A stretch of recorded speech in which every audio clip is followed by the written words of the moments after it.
5,000 টাকা? ও 5,000 টাকা কি শপিং করবো? একটা অ্যাডিডাসের ভালো জুতোর দামে 8 থেকে 9,000 টাকা আসে। 5,000 টাকা আমি পুজোর শপিং করবো? এর থেকে বেশি আমি আর একটা টাকাও দিতে পারবো না। যদি আরো প্রয়োজন হয় নিজে রোজগার করে নে, আমার কাছে চাইবি না। প্রয়োজনও নেই। যখন আমি নিজে রোজগার করবো তোমার কাছে চাইতেও আসবো না। কিরে একা? এই তো ভাই এমনি দাঁড়িয়ে আছি। তুই কোথায় চললি তারপর? আরে তোকে দেখেই তো আমি এখানে দাঁড়ালাম। ও আচ্ছা। তারপর বল, পুজোর কি প্ল্যান? আমার আর পুজো, তুই বল। তোর পুজো তো এসেই গেল, শপিং কতদূর হলো তোর? শপিং? তোকে বলেছিলাম না বাবার আগের মাসে স্ট্রোক হয়েছে। হ্যাঁ। ডাক্তারের থেকে জানতে পারি বাবার ডান দিকটা ফুললি প্যারালাইজড। আর ডাক্তার বলে বাবাকে পুরোপুরি বেড রেস্ট নিতে হবে। আর বেড রেস্টটা নর্মাল রেস্ট না, বাবা আর কোনো কাজ করতে পারবে না। আমি জানি না আমি এই সিচুয়েশন গুলোকে কি করে হ্যান্ডেল করবো, বাট বাবার ট্রিটমেন্টের যা খরচা, 70% বাবার ট্রিটমেন্টেই যাচ্ছে, আর বাকি 30% সংসারই কন্ট্রিবিউট।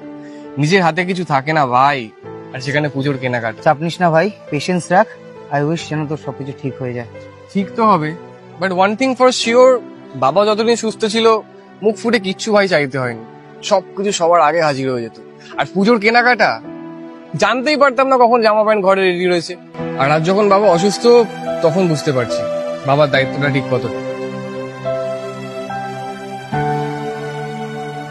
চ 2 কাপ চা তো খেয়ে আসি। চ। হ্যাঁ। 2 কাপ চা খাবো। আজকে আমার একটু কাজ রয়েছে ভাই, একটা ইম্পর্টেন্ট কাজ রয়েছে, আমি আসছি। পরের দিন দেখা হবে। আরে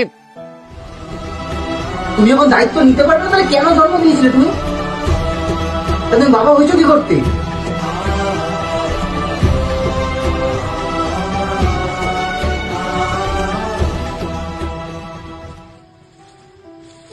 বাবা, তোমার জন্য একটা অফিসের জুতো এনেছিলাম। তোমার অফিসের জুতোটা দেখলাম ছিঁড়ে গেছে সোলটা নিচে, সেই জন্য। নতুন জুতো এনেছিস? তুই টাকা কোথায় পেলি? তুমি যে টাকা দিয়েছিলে সেখান থেকেই এনেছি বাবা।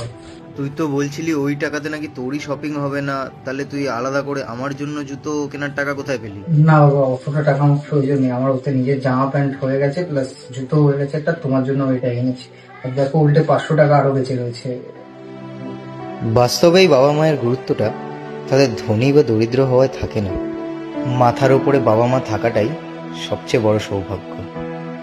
শুভ শারদীয়া।